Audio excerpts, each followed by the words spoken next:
नाजरीन आदाब व तस्लीमात, आप देख रहे हैं दी उर्दू चैनल और मैं हूं आपका मेज़बान मोहतशम एहतिशाम। आज हम आपको ज़िला पूंछ की पंचायत पूनी धरा गुलपुर वार्ड नंबर 3 की हालत ज़ार दिखा रहे हैं, जहां की सड़क और आबपाशी की नहर आवाम के लिए शदीद मुश्किलात का सबब बनी हुई है।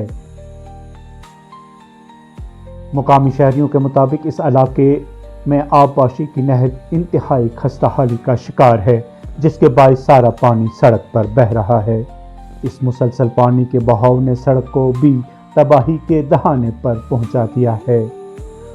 मुकामी लोगों का कहना है कि महकमा आबपाशी की गफलत के बायस खेतों तक पानी नहीं पहुंच रहा है और किसान सख्त परेशानी में मुब्तला हैं। अहले इलाका का कहना है कि बरसों से नहरों और नालों की मुरम्मत नहीं की गई है, नतीजतन पानी ज़ाया हो रहा है और खेत प्यासे हैं। किसानों ने खदशा जाहिर किया है कि अगर यही सूरत हाल बरकरार रही तो फसलों की पैदावार में नुमायां कमी आएगी, जिससे न सिर्फ किसानों की रोज़ी रोटी मुतासर होगी बल्कि पूरे इलाके की मईशत पर भी मनफी असरात मुरतब होंगे। सबसे बड़ी परेशानी है रोड की। हमारे बच्चे जब स्कूल जाते हैं अब उनको बहुत परेशानी होती है, बच्चे स्कूल जाने में दिक्कत है।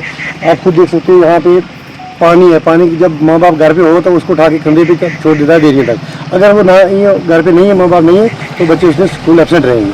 तीनों ने हुकूमत, आबपाशी महकमा और ज़िली इंतज़ामिया से पुरजोर अपील की है कि फौरी तौर पर नहरों की सफाई और मुरम्मत के इक़दाम किए जाएँ, ताकि पानी ज़ाया होने के बजाय खेतों तक पहुँच सके और सड़क को मज़ीद नुकसान न हो। मुकामी अवाम ने खबरदार किया है कि अगर महकमा ने अपनी जिम्मेदारी पूरी न की तो वह एहतिजाजी मुजाहिरों पर मजबूर होंगे।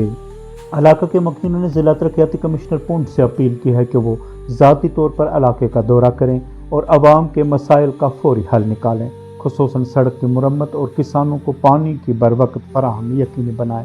अपने डी सी साहब से गुजारिश करते हैं तो रोड का काम लगाया जाए, ब्लैक टॉपिंग का काम लगाया जाए। उसके पहले हमारी ये नहर बननी चाहिए। नहर अगर बनेगी तब, नहीं तो ऐसे रोड बनेगा कोई फायदा नहीं है। जब तक नहर नहीं बनेगी, यहाँ तो आज तक नहर वाला कोई आया ही नहीं। ये इरिगेशन, फ्लड कंट्रोल कोई भी यहाँ पे हमारे पास आज तक आया नहीं। उनको पता भी नहीं है कि हमारे वहाँ पर नहर है, क्या है, उसका क्या हालत है, क्या नहीं। खुद हम पहले चंदा वंदा करके इसको करते थे, कलेक्शन करके 150 रुपये तो निकालते थे। ये थी आज की खुसूसी रिपोर्ट। आज बस इतना ही। आप हमारा चैनल सब्सक्राइब करें, वीडियोस लाइक और शेयर करें, कमेंट बॉक्स में अपने तासरात से नवाजें। खुदा हाफिज़।